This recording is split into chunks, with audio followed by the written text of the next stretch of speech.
And in many instances, people did tell me, yes, you were told that. Yes, but then other people telling you no, but you can do it. Calculations, yeah, that's very few. You know, so you block out the noise you don't want to hear, and you listen to the voices you want to listen to, and the voices you want to listen to are very persuasive.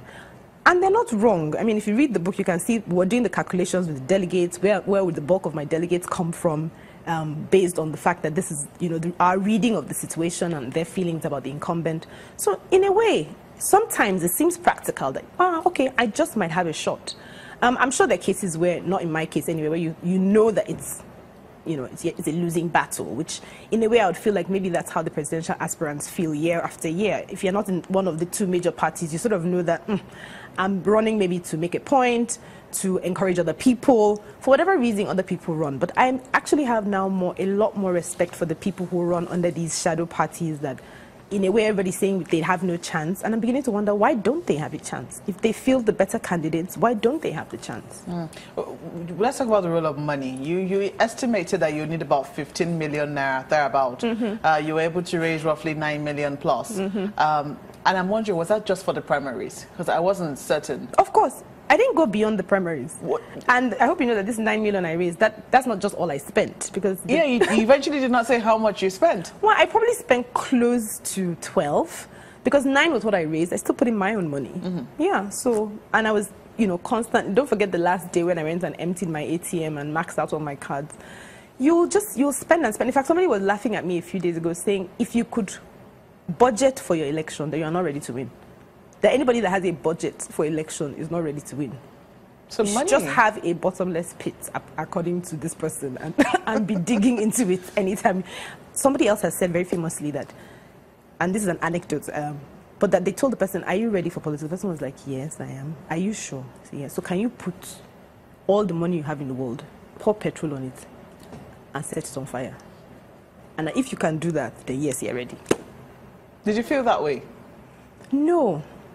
And I also think that maybe that's the difference between winners and losers, you know, in our current political structures.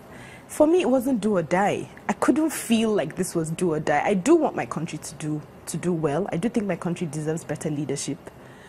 But yeah, it wasn't my life. You know, there was always this sense of a security net, a blanket. You know, I'm not putting up my house. It's not a way of life, as Ahmed said. And when he said that, I thought, that's what's wrong. That's one of the things that's wrong with our politics.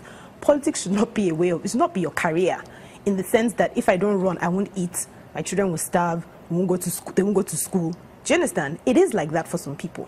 And that's why it's not about values, it's not about scruples, it's about needs. So pushing forward, I mean, let's quickly talk about independent candidacy here. Do you think that if you were an independent candidate, do you think you'd have stood a better chance? Somehow I'm beginning to think yes. I am thinking that either as independent candidates or even as a member of another party, that's not the main party. Yes, I know what's attractive about the main parties. There's this psychology about wanting to be part of the winning herd. But I'm really beginning to think that, yeah, either being in a fringe party or an independent candidate, yeah, I would like to give a run for, I'd like to give, you know, the major parties a run for their money. I think there's a possibility for people who look at the numbers. We keep hearing politics is a game of numbers, and for a long time, I pushed back on that, because in the way I saw the discussion about numbers, it was about the people who just jump aimlessly from APC to PDP and, you know, and all the other parties without, you know, you're saying, why are they just jumping up and down? And people say, yeah, because politics is a game of numbers. But the real game of numbers should be the general election. If we look at the numbers of the votes that the two main presidential candidates got in 2015, if you tally it up, is it up to 20M? Is it up to 30M? Meanwhile, INEC says we have 67 registered. So where are they? This tells us that there's a disconnect. There are people who are not interested, like me, like I was before 2011, who are not engaged, who are not taking part. I would be looking for those people. Are you beginning to see that narrative changing? I mean, you have to ask, where are those people? Because even when you go to the villages, you see posters there, you see people are interested, if not for anything, at least now we hear that, I mean, the last Anambra elections, we heard that never had they seen the manner in which votes were bought. Now, if not for anything, one would think that people will be interested, you know, not talking down on anyone, but you know, at least for votes to be bought. We also heard that only 22% of registered voters came out. That's also abysmal. So it means that it seems, I mean, correlation is not causation, but it seems that we can make a case that maybe the people who vote, or the majority of the people who come out to vote, are those who are there for the transaction. And those are the ones that the lazy PDP and APC rely on. So where are the people who will not be transactional, who will come out because of their values or because they care, or because they have hope, because it's a candidate that's different, looks different, sounds different? We haven't tried that. Well, we're close to a breakdown, and I'm going to ask you just one quick question. Would you say that you are an eternal optimist? I mean, because after you finished that book, you said you were not traumatized. It was a good thing. You were tired, but not traumatized. Are you just being an eternal optimist? Because I read that book, and I had a sinking sense. I'm not an eternal optimist. In fact, people that know me well be like, what? Ayisha is a pessimist. She's always seeing the whole. No, but in this particular case, honestly, after this experience, what excites me most is that we haven't done anything different in Nigeria.